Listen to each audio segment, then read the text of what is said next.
In this video, I'm going to be going over exactly how I flipped this Hyundai i40 for $2.5 grand in only 5 days time. Let's get straight into it. First thing I did is I found the car on Facebook Marketplace. I personally used my AI tool to find it. However, there's a million ways you can do this. You can use car sales, you can use Gumtree, you can even use auctions. Some people do. I prefer not to because there's a lot of crappy cars there. Of course, you can just use Facebook Marketplace. I'm going to be showing you guys the method I used for 1.5 years straight to make serious money on Facebook Marketplace too.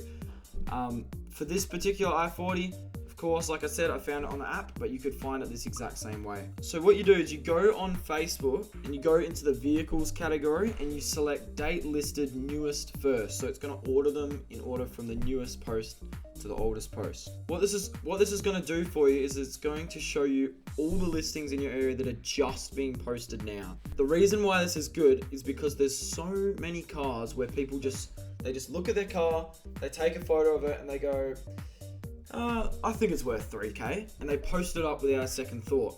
So this is going to give us a direct feed from our area of people that are listing their car ups with no idea of how much they're actually worth. The reason we go after these ones is because they've already done half the negotiating for us, and you're going to find some insanely cheap deals here. This is the same place you could have found this 2013 i40 that I'm flipping. After that, you're going to go to the listing and you're going to buy it.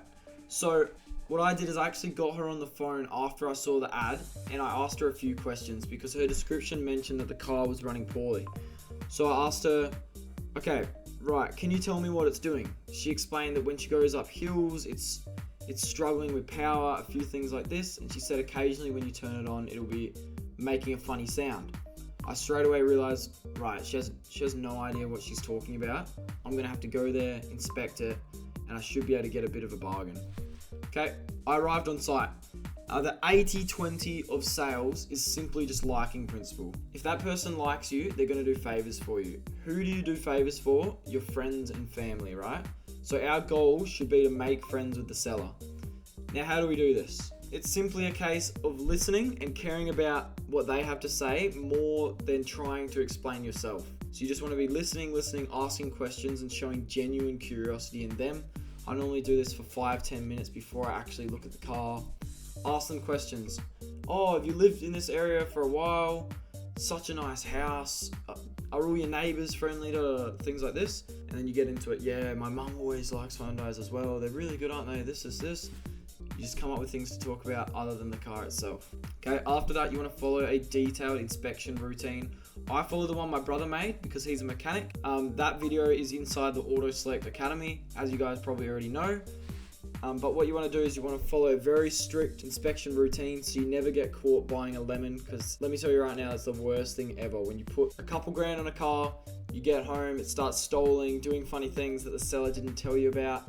And as you probably know, that is very, very common off of Facebook Marketplace. So you need to know what you're doing when you inspect a car. After that, I made an offer on the i40.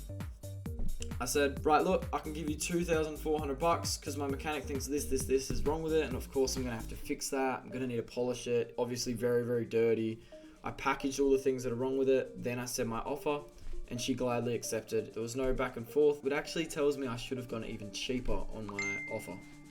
Okay, then you're going to need to finalize your paperwork. I use dealership paperwork because I'm a registered dealer, but if you're doing it privately in the very beginning, that's fine. Just sign the private ones.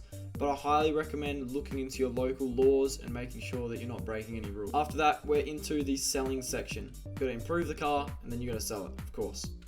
First thing you want to do is mechanical and paint, because these two things, as your mechanic or as your painter is improving the car, he's going to be making it extremely dirty. So if you detail it first and then you send it to a mechanic, you're going to have to detail it again. So make sure you get your order of operations right. So the first thing I did is I had my mobile mechanic come out and install those spark plugs. He did a few other things. I think he serviced it too, and we also got 4 new tires put on it. Then after that, once he was done, I polished it and I worked on the paint, and then I detailed it. So you want to detail the car past dealership level. It needs to be professional level detail. Trust me, it makes a very, very big difference. Then after that, you want to take the right photos and construct the perfect ad.